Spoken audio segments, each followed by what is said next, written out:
Bom, vamos começar então a nossa aula de hoje, para não ocupar muito tempo aí da manhã de vocês, depois de já começar um pouquinho tarde, né? Vamos lá. Bom dia para todo mundo, mais uma vez, né? Professor Alex aqui na área. Vamos começar então hoje o nosso segundo encontro, né? Que seria, no caso, a nossa aula de número 4, porque nós tivemos duas na semana passada com o nosso primeiro encontro, a aula complementar, e agora vamos para a nossa quarta aula. E eu falo para vocês, é uma das aulas mais importantes que nós teremos neste módulo de manutenção. E por que eu falo que é a mais importante? Porque hoje vocês vão ter uma aula sobre hardware, né? A gente vai conhecer todos os conceitos sobre hardware, né? Eu vou conversar um pouquinho com vocês sobre as peças do computador, sobre cada componente, né? A gente vai ter uma aula que vai ser bem imersiva, eu vou mostrar... claro, não é tão imersiva, por exemplo, quanto o presencial, porque vocês precisariam estar aqui para tocar nas peças e tudo mais, né? Desculpe-me. Mas mesmo estando à distância, vocês vão ver que vai ser uma aula super tranquila, vocês vão curtir demais, vocês vão descobrir para que serve cada componente, né? Como que cada peça trabalha, por que é importante a gente...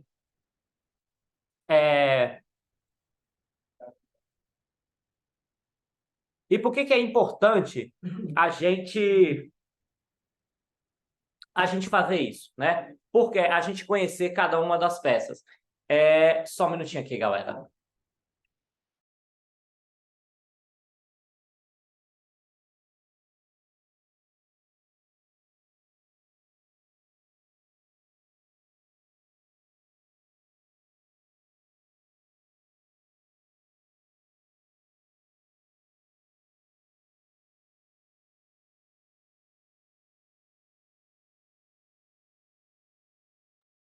Então, é muito importante que a gente conheça cada componente.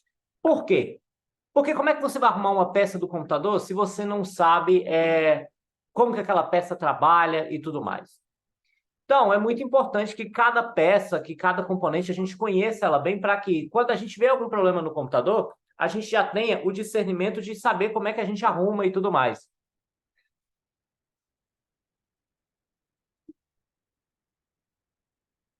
Então, hoje eu vou apresentar então cada peça, cada função e tudo mais. Alguém aqui já desmontou o próprio computador, já mexeu alguma vez com a própria máquina e tudo mais? Responda aí no chat para mim. Alguém já teve a curiosidade de ter que fazer alguma manutenção? Matheus, o que foi que você fez?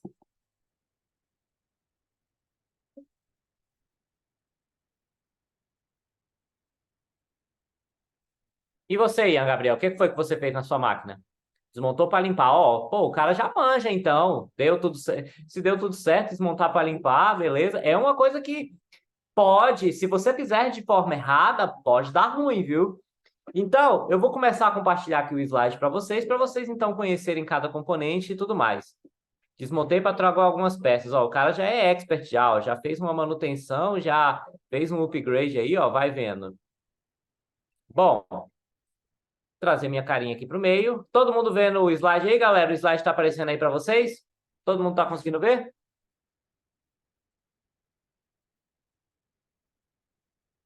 Beleza. Então, vamos para a nossa aula de hardware, então, a nossa aula número 4, né? Cadê minha seta do mouse? Tá aqui. Vamos lá. Primeiramente, gente, a gente precisa saber o conceito do que é hardware, né? Ó, hardware, basicamente, são todos os componentes físicos do computador. Ou seja, peça. Quando eu falo de peça no computador, eu estou falando de hardware. Qualquer componente físico que eu consiga manipular, que eu consiga retirar, colocar, trocar e tudo mais, né? É um conjunto de peças internas e externas que fazem determinada função para fazer o computador executar os comandos solicitados pelo usuário. Ou seja, cada componente dentre todos estes que eu vou mostrar a vocês, eles têm uma função específica dentro do computador para que, então, ele possa executar tudo aquilo que você solicita. Por exemplo, se você precisa lá executar um jogo mais pesado e tudo mais, a placa de vídeo, então, ela tem toda uma instrução para que ela possa executar aqueles comandos sem fazer com que o computador trave, né? Se você, por exemplo, precisa acessar um arquivo que está no SSD ou no HD do computador, então você tem toda uma instrução do hardware para que você possa, então, acessar aquele disco rígido, né? Então, é como se o hardware, gente, fosse o corpo da máquina. né? Vamos pegar o nosso corpo humano, né? Nós temos as mãos, os pés e tudo mais, né? Os nossos sistemas internos e tudo. O hardware é basicamente isso. É tudo aquilo que eu consigo manipular, né? De alguma forma, né? Que eu consigo tocar e eu consigo, então, ter então, uma utilização dentro do computador. É muito importante, por exemplo, a gente lembrar que o hardware, ele trabalha todo integrado. Um componente é meio que uma... Vocês, quando estudaram lá em ciência sobre relações harmônicas e desarmônicas, é meio que uma simbiose. Um componente vai depender do outro para funcionar e vice-versa, certo? Então, é muito importante que a gente conheça cada componente, igual vocês estão vendo aí, a importância de conhecer o hardware, por quê? Só com esse conhecimento que você vai conseguir fazer um diagnóstico seguro. Porque simplesmente se você for um técnico que não tenha o conhecimento e, por exemplo, vai no achismo, ai, tá dando esse problema, eu acho que pode ser essa peça. Vou testar com essa daqui, se não for, eu testo com outra. Aí você vai nesse testa. Primeiro, você perde muito tempo. Segundo, você pode danificar uma outra peça. Lembra aquilo que eu falei para vocês lá na aula inaugural? Você pode acabar danificando um outro componente que não tem nada a ver, né? Então, e aí você vai acabar causando uma perda de tempo, uma perda de dinheiro, né? Você pode irritar o seu cliente, você pode perder a sua máquina, né? Então, por isso que é muito importante que a gente faça o diagnóstico correto, mas para que a gente faça o diagnóstico correto, é muito importante que a gente conheça o componente, que a gente conheça a nossa máquina, que a gente conheça cada peça, né? E aí aqui está falando, um diagnóstico ineficiente, ele pode trazer um enorme prejuízo, né? Pois acabamos indo no componente errado e, além de não resolver o problema, a gente pode acabar danificando. Então, a máquina que só tinha um problema passa a ter dois, passa a ter três, né? Na informática, a gente não pode ir pelo achismo, gente. A gente tem que ser certeiro no nosso diagnóstico. A gente pode até ter um leve... A gente pode até não... Ninguém nasce sabendo de tudo. E vocês... Ninguém nunca vai saber de tudo, né? Mas a gente pode ter uma noção de onde aquele problema pode estar, ao invés de simplesmente dar um tiro no escuro, né? Então, hoje vocês vão aprender, então, cada componente para evitar qualquer tipo de prejuízo e tudo mais, para evitar qualquer tipo de perda que vocês possam ter numa manutenção, ok? Dúvidas até agora, galera? Tá tranquilo? Posso seguir? Matheus, Ian Gabriel, meninas, como é que tá aí? Posso seguir, gente? Bom, vamos para o próximo slide. Apaguei uma luz a mais aqui que eu não acendi. Aê, pronto. Bom, então, a partir de agora, a gente vai fazer uma viagem por todos os componentes do computador, e o que cada um faz, a importância de um funcionamento da máquina e como fazer uma detecção de defeito de forma eficiente. Ok? Bom, serão apresentados cada um dos componentes, né? Vocês não estão no presencial, né? Aí vocês não vão poder tocar nas peças, mas inclusive, eu vou mostrar para cada um de vocês, né? Como minha imagem está pequena, às vezes eu vou até minimizar o slide para que vocês possam ver a peça melhor, ok? Vamos começar primeiro por essa coisinha aí, chamada coisinha não, né? Que ela é enorme. A placa-mãe. Aqui, ó. Eu vou, inclusive, minimizar o slide aqui, interromper o compartilhamento para mostrar para vocês. Isso daqui é uma placa-mãe, certo? É a principal placa, é a principal peça que qualquer computador, seja um desktop, seja um notebook, né? Seja um smartphone. O smartphone também tem placa-mãe, tá, gente? Né? É o componente mais importante que qualquer dispositivo informático possa ter, né? Por quê, gente? Porque tudo está conectado aqui, de forma direta ou indireta.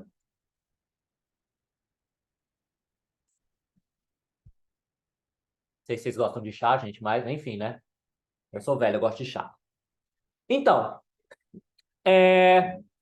olha só, se vocês olharem aqui a placa-mãe, por exemplo, eu tenho um monte de conexões aqui, ó. Conexões internas, externas. Eu tenho diversos slots aqui de memória e tudo mais, que eu vou explicar cada um deles para vocês, né? E eu tenho, se você olhar aqui na parte de trás, vocês vão ver que aqui eu tenho... Deixa eu tentar colocar contra a luz, para ver se dá para vocês verem. Eu tenho milhares de circuitos, de linhas impressas, de circuitos eletrônicos aqui, que é justamente o que vai fazer a conexão entre um dispositivo e outro, né? Então, aqui eu vou conectar os meus dispositivos de memória, de armazenamento, o meu processamento, tudo vai aqui na placa-mãe, certo? Bom, vamos voltar para o slide. Ah, não vai precisar voltar para o slide agora, não. Espera aí. Volte. E aí, ó, aqui igual eu falei para vocês, eu tenho as conexões que elas são internas, ou seja, aquelas que você só vai ter acesso quando você desmontar o computador, é tudo isso daqui que está aparecendo aqui, né? Ou seja, quando você desmonta o seu computador, então você tem acesso a todas essas conexões, onde vai o processador, onde vai a memória RAM, onde vai a placa de vídeo e todos os outros, o áudio frontal, o botão de ligar do gabinete e tudo mais. Isso aqui são conexões internas. E eu tenho também as conexões externas, que são aquelas que ficam na saída do gabinete, lá atrás, né? Você tem um espelho aqui e você então consegue verificar, conectar os dispositivos sem precisar abrir a máquina. São conexões externas, onde estão conectados os periféricos, né? Periféricos tanto de entrada quanto de saída. Então, agora, olha só, agora sim eu volto para o slide. Vou mostrar alguns componentes importantes que uma placa-mãe pode ter, né? Volte aqui, minha setinha aqui. Então, o primeiro deles é o soquete do processador. É aqui, ó, onde literalmente eu vou encaixar toda a minha parte de processamento da máquina. E aqui é muito importante a gente analisar o seguinte. Eu vou mostrar o processador para vocês. O processador ele está aqui. Aqui eu tenho um processador, né? E é muito importante, primeira coisa, esse processador, ele tem que ser obrigatoriamente compatível com a placa-mãe. Como é que eu sei isso, gente? Toda placa-mãe, ela tem uma inscrição que ela fica aqui em cima, dizendo o soquete dela. Essa aqui não vai dar para vocês verem, mas aqui está escrito, é um soquete LGA 1200. Então, obrigatoriamente, o processador ele também tem que ser um 1200. Se eu pegar um outro processador mais antigo aqui, eu não tenho aqui para mostrar para vocês, mas ele simplesmente... O que vai acontecer? Professor, vai ficar mais lento? Não, gente, ele nem vai encaixar e nem tentem fazer encaixar. Por quê? Aqui no soquete eu tenho diversos conectores que eles são muito flexíveis, né? Porque como eles precisam de contato elétrico, eles são feitos de ouro, de uma liga de ouro. Então, por exemplo, eu não posso simplesmente chegar aqui e apertar o meu processador contra o soquete, porque você vai acabar quebrando. Eu tenho mais de 1000 pinos aqui. Eu tenho 1200 pinos aqui dentro. Se eu danificar um que seja, eu danifico a minha placa-mãe inteira. Então, por exemplo, percebam também o seguinte. Vamos lá. Deixa eu aumentar a imagem para vocês verem. O processador, ele é quadrado. A maioria deles, né? 4 cantos e 4 lados, todos iguais. Porém, eles têm aqui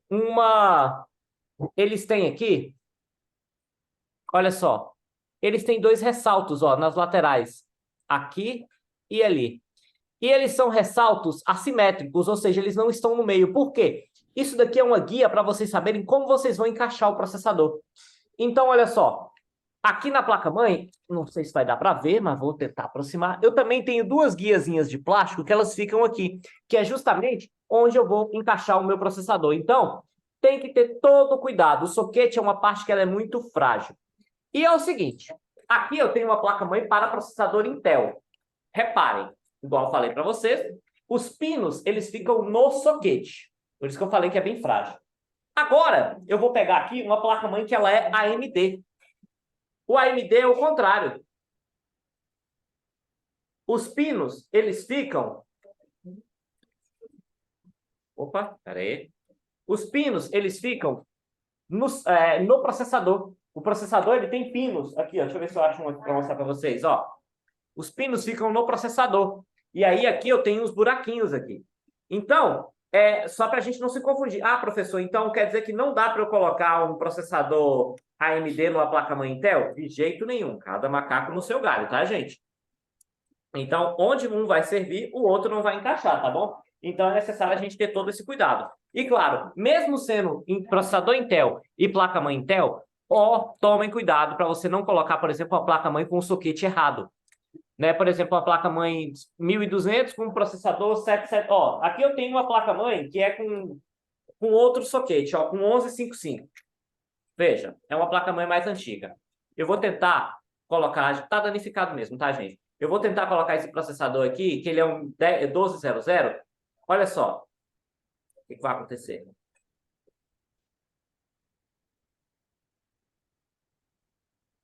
Gente, não tem nem ponto de encaixe. Ó, ele cai na minha mão.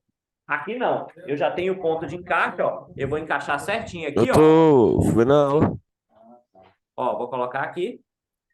Eu tenho o ponto de referência aqui, ó. Vou colocar. Veja, fica certinho.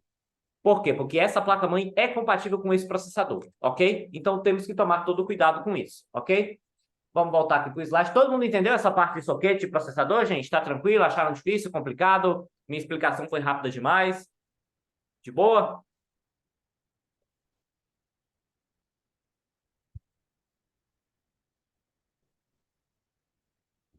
Bom, vamos continuar.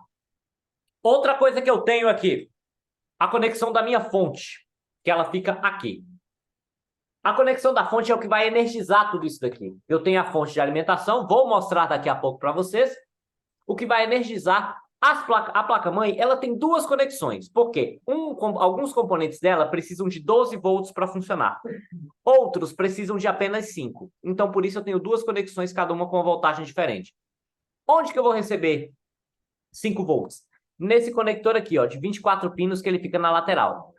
Eu tenho o conector da fonte, que ele também tem 24 pinos e vai encaixar aqui. E onde que eu vou receber 12? Aqui, ó, do lado do processador. Eu tenho outro componente aqui que ele tem 4. E aqui eu vou colocar, então, aqui vai entrar 12 volts e ali vai entrar 5. Aqui eu tenho os slots de memória RAM, no qual eu vou encaixar aqui, ó. Deixa eu ver se eu tenho aqui, a minha memória RAM tá aqui, ó, onde eu vou colocar a minha memória RAM, certo? Algumas placas-mãe possuem 2 slots, igual essa daqui. 1, 2. Algumas possuem só um. Professor, tem que usar os dois? Não, pode usar só um só, tranquilo. Vai depender da sua condição aí para colocar mais de uma memória no computador. Placa-mãe de servidor, gente, tem placa-mãe que tem 32 slots desses. Então vai variar muito de acordo com a usabilidade. Notebook, tem alguns que tem um, tem alguns que tem dois, tem alguns que não tem nenhum, que a memória é soldada. Tipo, por exemplo, o notebook aqui do professor, o meu, eu não posso aumentar a memória. Por quê? Porque a memória dele é soldada na placa-mãe. Então, não dá para fazer o upgrade, né? Enfim, acontece, gente. A vida é triste para quem não joga. Outro slot que eu não tenho aqui. Outro slot que eu tenho aqui são as conexões SATA, que vocês estão vendo, essas 4 conexões aqui. Que elas servem para quê? Para que eu possa colocar os meus dispositivos de armazenamento, ou seja, para que eu possa colocar um HD ou para que eu possa colocar um SSD. Tanto um quanto o outro, eles têm a mesma conexão da placa-mãe aqui, ó. É uma conexão que ela é um pino, que eu vou colocar um cabo aqui, e essa conexão, ela tem o formato de um L. Por que que ela tem formato de L, gente? Respondam aí para mim. Por que que a conexão SATA tem o formato de um L? Respondam aí no chat para mim. Podem arriscar, sem problemas, gente. Isso não vale nota, tá todo mundo aqui em casa. Digam aí.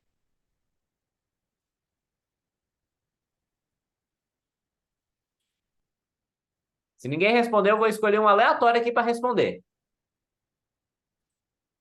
Quem já teve aula comigo sabe como eu sou. Seguinte, olha.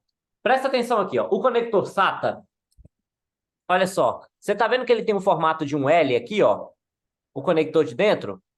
Tipo, olha só. Ele tem um formato de um L, ó. Tan, tan. A mesma coisa eu tenho aqui no SSD, ó. O cabo também, ele tem o formato de um L, ó. Pera aí, deixa eu ver. Aqui, ó. A caixa aqui deu para ver melhor. Por que que ele tem esse formato de L?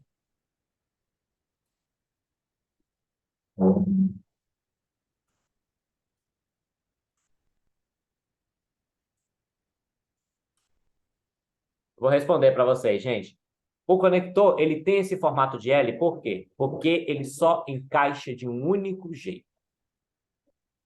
Ele não encaixa assim, ele encaixa só assim. É igual você tentar colocar um cabo micro USB em alguns celulares, ou você tentar colocar um pendrive com USB invertida, né? Quantos de vocês já não foram encaixar lá e fica assim? Não entra. Aí você vai e vira o pendrive aí que não entra. Aí você viu que do primeiro jeito é que estava certo. Acontece, né? Ainda bem que a USB tipo C é vida, gente. Já acabou com tudo isso. Né? mas no caso do SATA ainda existe essa imposição, porque se você colocar errado, você pode acabar fechando um curto e queimando os seus componentes. Por isso que o conector SATA ele tem, então, este formato de L, para que você não se confunda e para que você encaixe ele apenas de um único jeito, ok?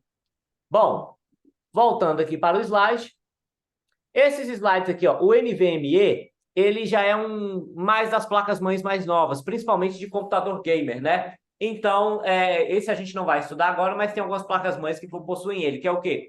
Eu tenho um tipo de SSD que eu vou falar para vocês, que ele parece uma memória RAM. E ao invés de eu ter que usar um cabo, eu simplesmente conecto ele direto na placa-mãe. Vou mostrar para vocês lá na frente.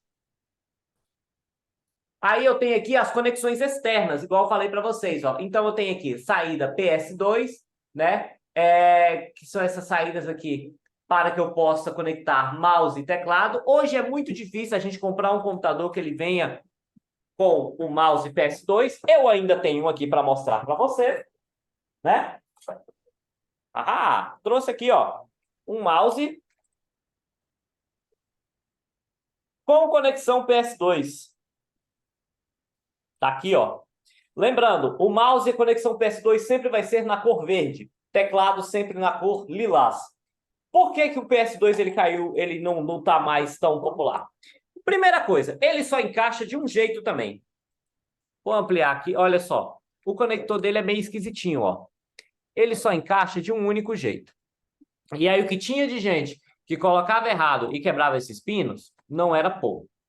Segundo, o PS2 ele tem um sério problema do seguinte, se eu pegar um teclado USB e conectar nesse computador que eu estou usando aqui agora, o teclado vai reconhecer e vai funcionar. O mouse também. O PS2, para você conectar, obrigatoriamente o computador tinha que estar desligado. Ah, professor, mas o que acontece se eu conectar? Vai estragar se eu conectar um PS2 com o computador ligado? Não, ele só não vai funcionar, você tem que reiniciar o computador, certo? Vamos lá, eu também tenho ali outros componentes, ó, a saída de vídeo, que é o VGA, né, também chamada de DSUB, né? Eu tenho o HDMI, que todo mundo conhece aí para ligar monitor, para ligar TV. Tem alguns computadores que tem essa outra conexão, que é o DisplayPort, né, mas é muito raro de se ver. Eu tenho porta USB 2.0, porta USB 3.0. O que vai diferenciar entre uma USB e outra? É a questão da velocidade. Eu quero, por exemplo, conectar esse pendrive aqui para encher ele de música para ouvir no som do meu carro. Mentira, gente, nem carro eu tenho, só ando de moto. Mas, enfim, só um exemplo. O que vai acontecer? Eu tenho 300 músicas. Esse pendrive aqui, ele é USB 3. Ele é USB 3.0. Se eu pegasse o mesmo pendrive que ele fosse USB 2.0, ele ia levar o dobro de tempo para transferir as músicas. Professor, e como é que eu sei quando a USB é 2.0 e quando é 3.0? A cor do conector. O USB 2.0 geralmente é preto e quase sempre o USB 3.0 é azul. Tanto que, ó, esse pendrive aqui que é o USB 3.0, vocês podem ver, ele tem um azul, não vai dar para ver, ó, ele tem uma parte dele que é azul aqui, ó. E tá escrito, obviamente, que ele é 3.0, né? E outra, mas professor, essa regra sempre é assim? Não. A Samsung adora complicar as coisas. Nada contra quem tem o notebook da Samsung, tá, gente? Ó, sempre, não tô falando mal da marca não, até porque já tive computador da Samsung, foi muito bom. Mas ela adora complicar algumas coisas. Tem alguns notebooks da Samsung que eles têm a USB 3.0, mas não é azul. E aí, como é que você fica sabendo se ela é 3.0 ou não? Vou pegar um computador aqui, ó. Olha só, um computador da HP. Vou tirar do slide aqui. E vou mostrar esse notebook da HP que está aqui, ó. Essa USB que ele tem aqui, ela é 3.0. Mas ela não é azul, ela é preta. Como é que eu sei que ela é 3.0? Bem, aqui tem um símbolo aqui, não vai dar para vocês verem. Vou tentar colocar contra a luz. Tem um símbolo bem aqui, ó, escrito SS. Que é de super velocidade, super speed. Né? Não está dando para ver, ó. Né? Significa, então, que essa USB aqui ela é 3.0, mesmo o conector não sendo preto. Então, se tem esse SS sendo azul. Se tem esse SS, a USB também é 3.0, também é de alta velocidade, ok? Aí ali eu tenho a porta Ethernet, que é onde eu vou conectar o meu cabo de rede para que eu possa conectar a internet. E eu também tenho as portas de áudio. Vocês estão vendo o seguinte, eu tenho uma azul, uma verde e uma rosa. A verde é onde eu vou conectar o quê, gente? fone de ouvido, caixinha de som e tudo mais. É uma saída de vídeo. O rosa é onde eu vou colocar o quê? Microfone. Né? Eu quero conectar um microfone, um headset. Aí eu pergunto para vocês. Vamos lá, gente. O que é a saída azul? O que vocês acham que pode ser a saída azul? Ou a entrada azul? Aquela porta azul ali. O que vocês acham que pode ser? Respondam para mim.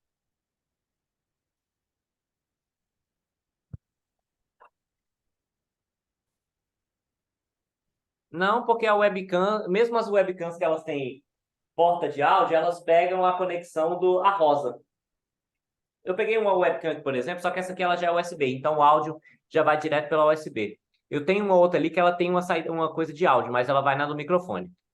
A saída, aquela porta azul ali, gente, é uma entrada de linha. Como assim linha, professor? Percebam o seguinte.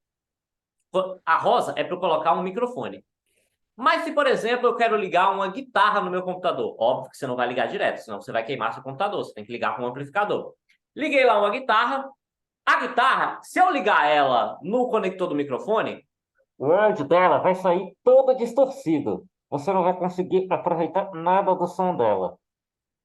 Entendeu? Então, o que acontece? A entrada azul é onde você vai conectar qualquer outra coisa que você quer que entre como áudio que não seja voz. Se eu quero conectar um violão, uma guitarra, quero conectar, fazer uma captura de vídeo, por exemplo, uma captura de áudio, alguém está gravando um showzinho ali, eu quero gravar o áudio desse show com todos os instrumentos, eu vou conectar na entrada de linha. Agora, se é só voz, eu uso na entrada rosa. Entenderam a diferença, gente? Qualquer coisa que seja voz, eu conecto naquele conectorzinho rosa de áudio. Qualquer coisa que não seja voz, que seja um instrumento, qualquer outra coisa, eu conecto no conector azul, porque senão, igual eu falei para vocês, se vocês conectarem a mesma coisa, se vocês conectarem voz no conector azul, a voz também vai ficar distorcida, vai ficar chiada, e vocês não vão conseguir ouvir nada, ok? Bom, volte aqui, vamos voltar para o slide.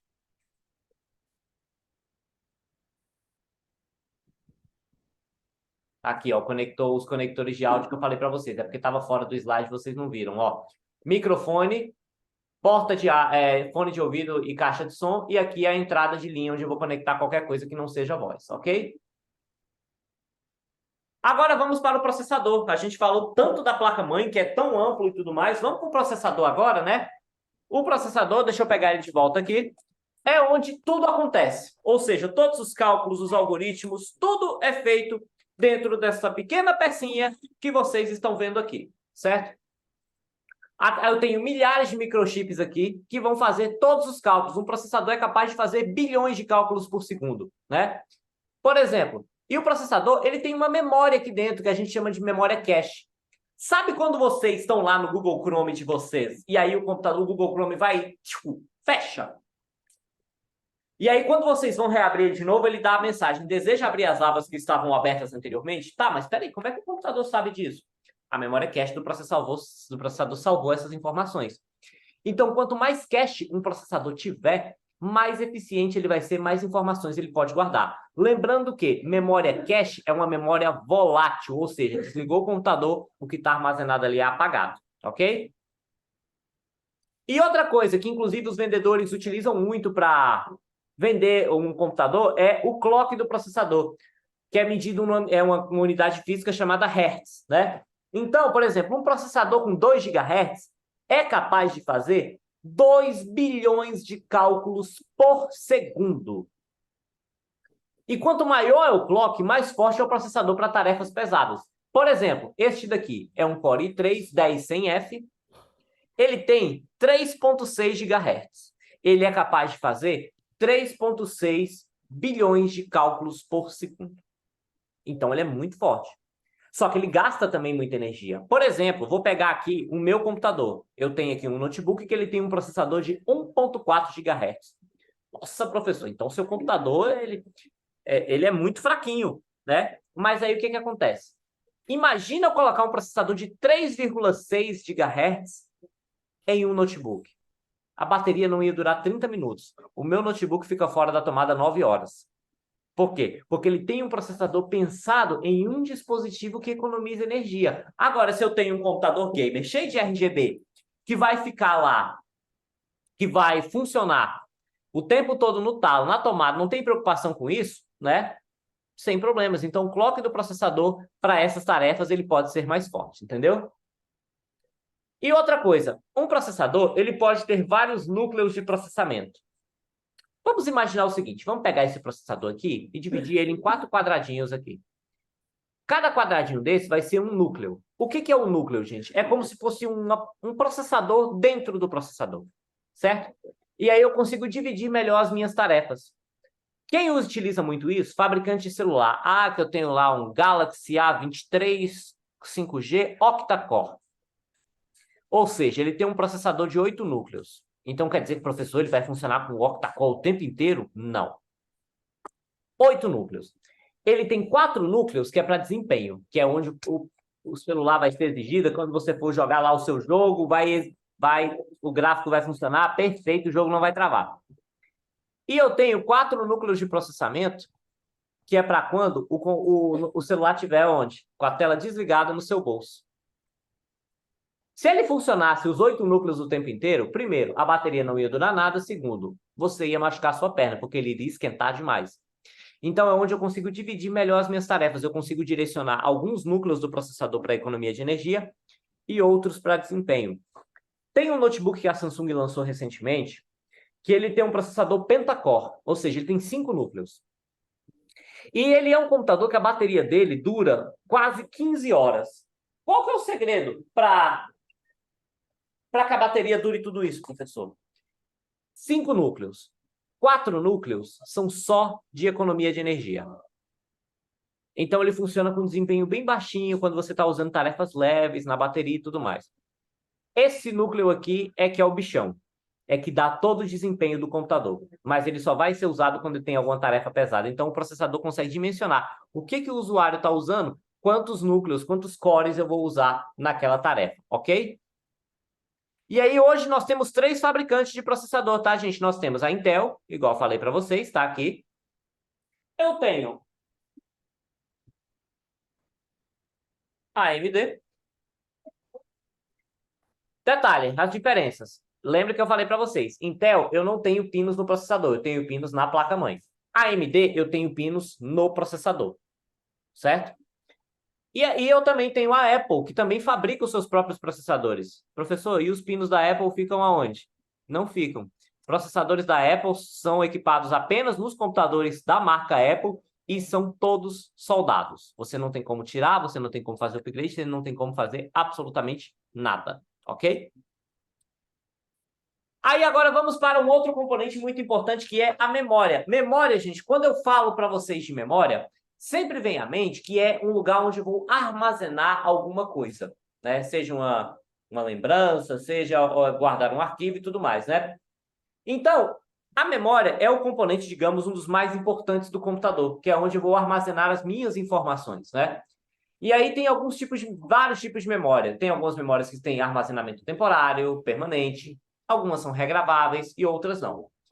Vamos conhecer cada uma delas aqui, ok? Vamos lá. Primeiramente, gente, memória RAM, memória ROM. Ela tem esse nome porque o nome é de Read Only Memory, ou seja, memória apenas de leitura.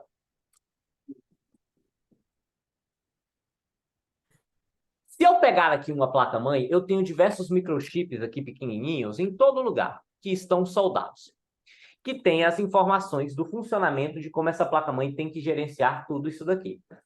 Esses chips, eles têm uma memória ROM, um comando dentro deles, que é gravado na fábrica. A partir do momento que eu faço a gravação, não tem como retirar. Isso aqui é memória ROM. Vamos lá, vamos voltar um pouquinho no tempo aqui? CD. Antigamente a gente comprava... Se você comprar um CD de um artista hoje, né, o que é muito raro, porque ninguém na época que isso existia, né? Ou se você comprar um CD com um jogo, você não consegue gravar nada em cima dele. Ele é um CD que não é regravável, ou seja, é um CD ROM. A partir do momento em que eu gravo informação, eu não consigo gravar por cima daquela memória, certo? Mesma coisa com os chips que tem aqui na placa-mãe. Vamos agora... Eita, me machuquei aqui, ó. Cuidado com esses negócios aqui, ó. Aqui a placa-mãe, ela é cheia de soldas aqui que são pontudas. Eu acabei de furar meu dedo aqui numa delas, né? Doeu. Então, Vamos agora para a memória mais importante que um computador pode ter, que é a memória RAM. A memória RAM, ela tem esse nome. O que é que significa RAM, gente? Random Access Memory, ou seja, memória de acesso aleatório.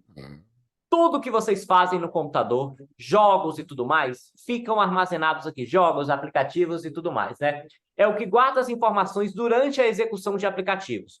Então, por exemplo, quanto mais memória RAM um computador tiver, mais aplicativos ele consegue executar ao mesmo tempo, né?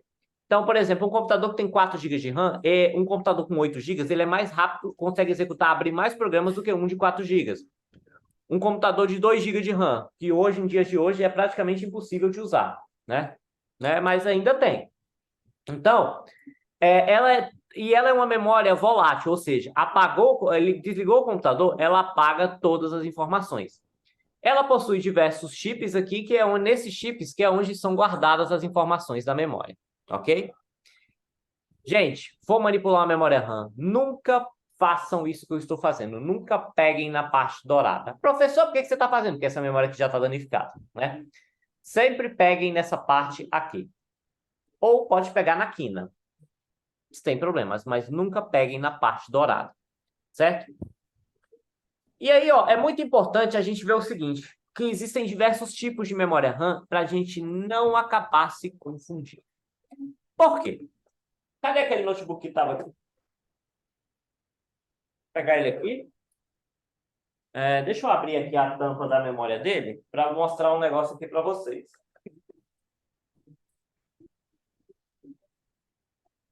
Era para eu abrir, mas espanaram a chave. Deixa eu ver se espanaram o parafuso. Deixa eu pegar uma outra chave aqui para a gente tentar abrir.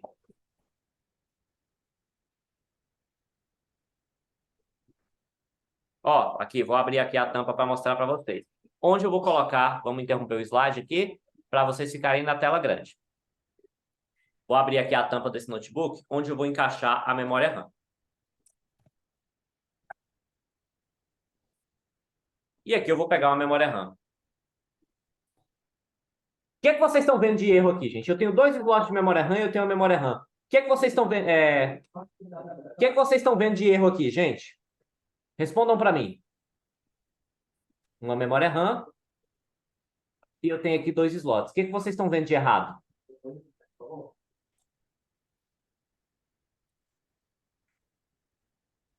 Hein, pessoal? Exato, Thiago. A memória RAM, ela é maior. Isso daqui é uma memória RAM de desktop, de computador de mesa e também de servidor. Ela tem este tamanho aqui, que é mais ou menos quase um palmo. A memória de notebook, ela é menor. Ela tem praticamente a metade do tamanho. Então, gente, tomem cuidado com isso. Que computador que eu vou arrumar um computador na casa de um cliente, ele quer que faça um upgrade de memória. Aí ele vai e faz o Pix lá para você comprar as memórias para ele, só que ele não te falou que o computador dele era um notebook. Você vai e compra a memória de desktop. O que é que ele vai falar? Você é o culpado. Se vira. Porque sempre é assim, né? Então, gente, tomem cuidado com isso. Verifiquem. Por isso que é importante a gente conhecer o hardware, para a gente saber onde que a gente está colocando a mão. Se você vai fazer uma manutenção de um notebook, então você vai precisar de uma memória própria para notebook. Se você vai fazer de um desktop, você vai precisar de uma própria para desktop. E ali eu citei um outro exemplo, que é a memória onboard, que é o quê? Tipo o meu computador, que não tem como fazer o upgrade de memória. Por quê? Porque a memória já é soldada na placa-mãe, ó. Eu tenho aqui uma placa-mãe e aqui eu já tenho os chips diretamente já colados nela, não tem como tirar. Agora, eu tenho aqui o SSD. Venha para cá, meu filho. Aqui, ó, o SSD, que já não é uma memória temporária, é uma memória definitiva. Por quê? Porque aqui eu já posso, então, armazenar, é onde eu vou armazenar o meu sistema operacional, os meus jogos, músicas, documentos, fotos, vídeos e por aí vai. Tudo que é arquivo que você tiver no computador vai ser armazenado aqui. O SSD, ele veio para substituir o HD. Eu tenho um HD aqui, né? E qual que é a vantagem do SSD? Ele é muito mais resistente. Por exemplo, se o HD, por exemplo, alguém está carregando o computador e deixa o computador cair, o HD vai sofrer uma pancada. que vai acontecer? O HD, ele tem partes móveis. Eu vou mostrar para vocês, eu não vou conseguir mostrar para vocês, mas é o seguinte, aqui eu tenho uma peça que ela é selada a vácuo, e aqui dentro eu tenho um disco metálico de um material muito duro, né? Um disco metálico. Eu não sei qual que é o metal da tabela periódica que é feito o disco, se eu não me engano ele é de platina ou ele é de ósmio ou alguma coisa assim, né? Não, na verdade a agulha é feita de um material muito resistente. O disco ele é feito de ferro mesmo, certo? E aí o que acontece? Esse disco aqui tem uma agulha. E essa agulha ela fica se mexendo o tempo inteiro. As informações elas estão nesse disco e a agulha vai se mexendo para acessar. Por que esse disco ele tem? E aí é justamente por isso que esse disco ele tem que ser selado, porque se luz pegar nesse disco, vai queimar as informações, certo? E aí vocês concordam comigo que eu tendo uma peça que se mexe aqui dentro é muito mais perigoso caso esse disco sofra uma pancada? O SSD não, o SSD tem apenas chips aqui dentro. Então o SSD ele é muito mais resistente, ele é muito mais eficiente. É só vocês verem, por exemplo, quando o computador vai ligar, se o computador ele tem HD, ele tem que esperar a agulha sair do lugar e começar a ler os componentes. Aqui não, é tudo instantâneo. Por isso que computador com SSD inicia muito rápido, né? Então hoje grande parte dos computadores e os notebooks já vem com SSD, nem vem com HD mais. E aqui eu tenho os diferentes tipos de SSD. Eu tenho aqui o SATA, que é esse que está aqui na minha mão, pequenininho, ó, serve tanto para desktop quanto para notebook. E ele tem esse conector aqui, o conector SATA, que é o conector em L, que eu falei para vocês. Eu tenho o mini SATA. O mini SATA ele tem metade desse, só que ele é muito difícil de achar, gente. Eu acho que você nem acha mais ele. Alguns notebooks utilizavam. Ele é bem pequenininho, metade do tamanho desse daqui. Eu tenho o NVMe. O NVMe, gente, olha só. Deixa eu ver se eu consigo mostrar para vocês. O NVMe, ele é um SSD que é o seguinte. Eu não preciso de cabos. Ele encaixa diretamente na placa-mãe. E eu tenho também o SATA M2 que funciona da mesma forma. Jogo dos 7 erros. Qual que é a diferença que vocês veem entre o NVMe e o M2, gente? Qual que é a diferença que vocês estão vendo entre os dois aí? Digam para mim no chat.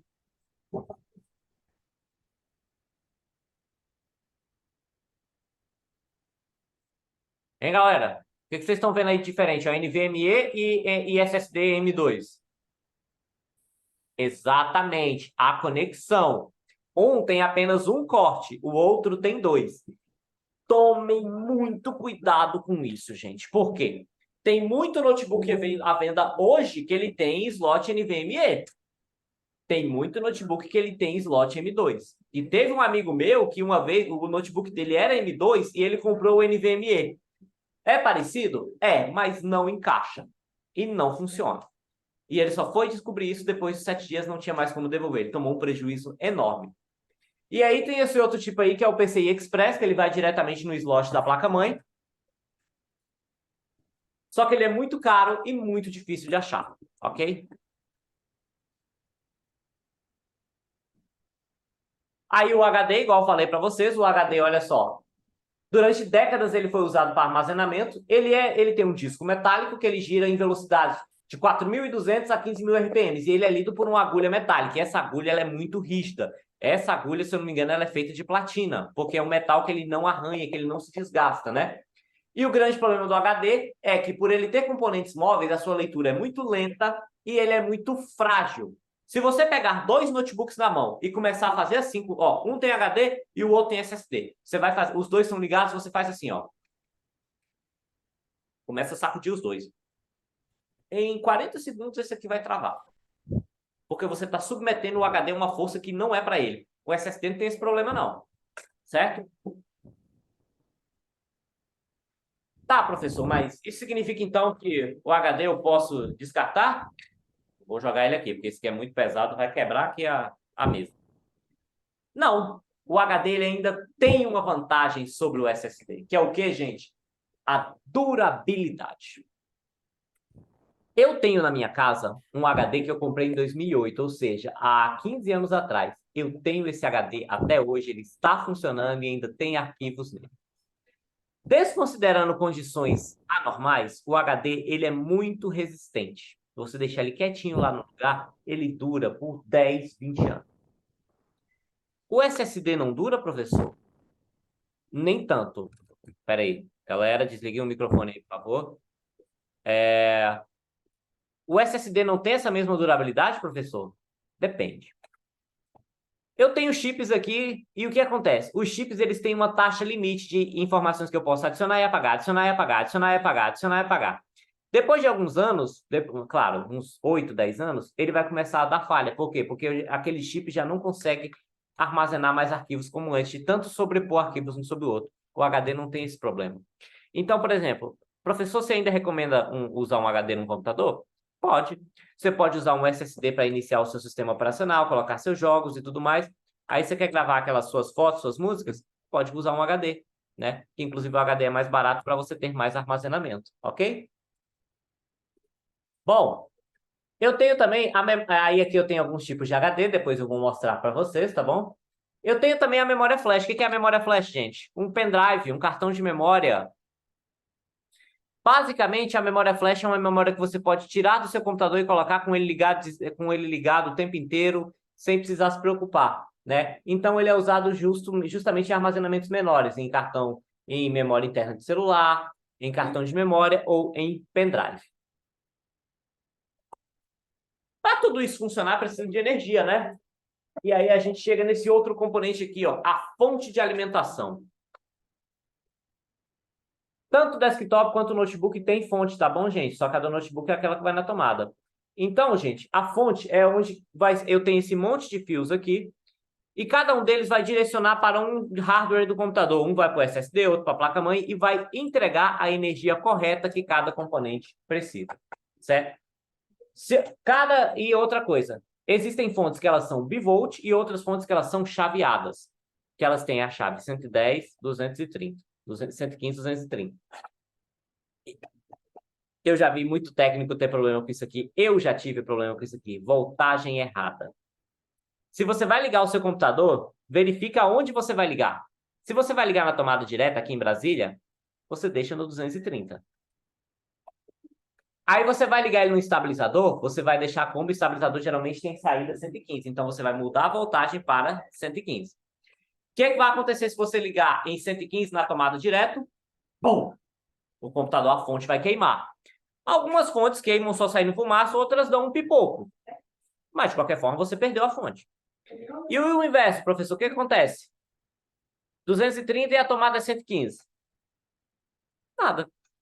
O máximo que vai acontecer é o computador não ligar. Ah, professor, mas eu formatei o computador para um cliente e eu não sei onde ele vai ligar. Como é que eu faço? Qual a voltagem que eu deixo? Peque sempre pelo excesso.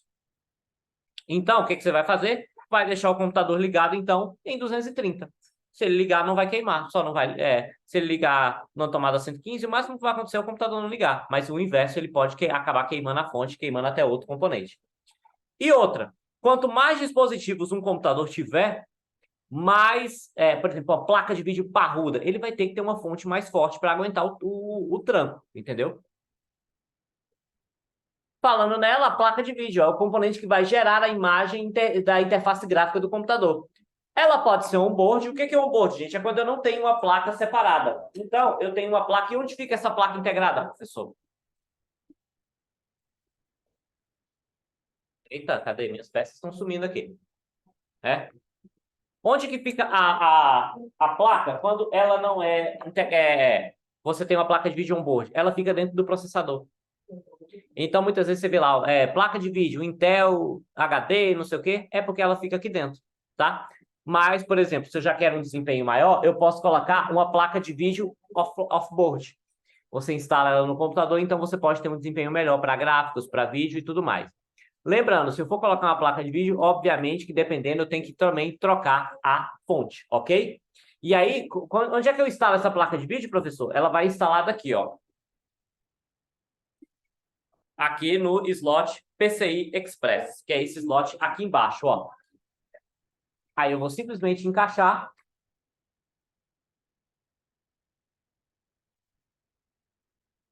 Aqui, ó. Lembrando, instalei placa de vídeo externa, o monitor não pode mais ser ligado aqui. Ele tem que ser ligado aqui embaixo, ok?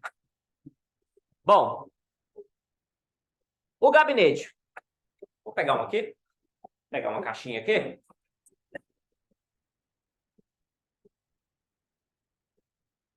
Gabinete. gabinete, gente. A caixinha onde você monta tudo, que muita gente chama de CPU, né? CPU é só o processador, tá, gente? Aqui é onde eu vou acomodar todos os meus componentes. Eu vou colocar aqui, fazer toda a montagem e tudo mais de todos os componentes. É muito... A gente precisa ter um certo cuidado na hora que for montar gabinete. Por quê? Na organização dos fios, né? Para que nenhum fio fique pegando numa ventoinha e tudo mais. Como ligar o painel frontal para que todos esses botões aqui funcionem, para que a USB funcione. E principalmente, gente, a refrigeração dele. Tem que ser um gabinete que ele tenha uma boa refrigeração, porque tudo que está aqui dentro vai esquentar, né?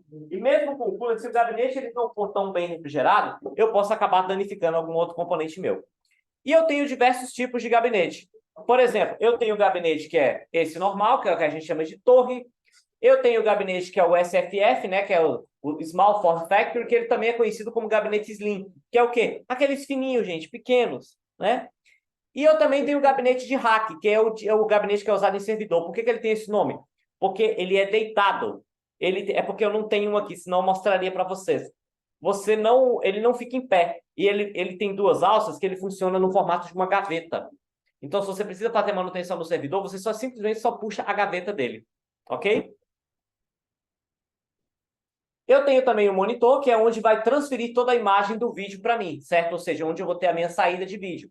Ele pode ser integrado, igual eu tenho nos notebooks, ou ele pode ser separado, como nos desktops ou nos all-in-one, né? E eu tenho diversos tipos. Eu tenho um monitor mais para uso residencial, que ele é mais baratinho. Monitor gamer, ele tem uma alta taxa de frequência, então ele tem que ter aí seus 120, 144, 260 Hz e por aí vai, né? Monitor para quem mexe com edição de imagem, ele não tem uma frequência tão grande, mas ele tem que ter um brilho muito alto e tem que ter cores muito reais, né?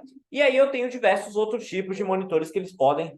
eu posso conectar ele pela minha porta VGA, pelo DVI, HDMI ou Thunderbolt, né? Vai variar de acordo com o computador. E por último, gente, eu tenho os dispositivos de entrada, que é o quê? É onde eu vou inserir informações no computador. Ou seja, eu tenho teclado, mouse, leitor de código de barra, um mercadinho lá do seu bairro. O cara vai lá, bipa o produto lá, pip. Ele está trazendo uma informação de fora para dentro do computador. Ele também é um dispositivo de entrada. Mouse, touchpad, a tela touch do seu celular é um dispositivo de entrada. Por quê? Porque é onde eu vou ter essa interação do usuário com o componente. E ele pode ser integrado, com fio ou sem fio. Ok? Dúvidas, galera? O que vocês acharam da aula de hoje? Foi tranquilo? Deu para entender legal? Deu para pegar bem aí? A palavra está aberta com vocês. O que vocês acharam aí da aula de hoje? Não vão embora ainda, tá? Que ainda tem chamada. Quero o vídeo. Coloquem aí no chat para mim aí. Tranquilo? Gente, gostaram? Que bom. Essa aula, inclusive, vai ficar gravada, tá? Para o pessoal que não pôde assistir agora. E aí, inclusive, essa galera, vocês podem até assistir de novo, se vocês ficaram com alguma dúvida em algum componente, em alguma coisa. Tá bom, gente? Bom, eu vou fazer a chamada agora. Eu vou interromper a gravação e ficar só com vocês que estão ao vivo. Galera que viu gravado, não esqueça de fazer a atividade para que possa ser validada, então, a presença de vocês. Ok, gente? Então, vou só ficar com vocês aqui. Não vão embora, tá?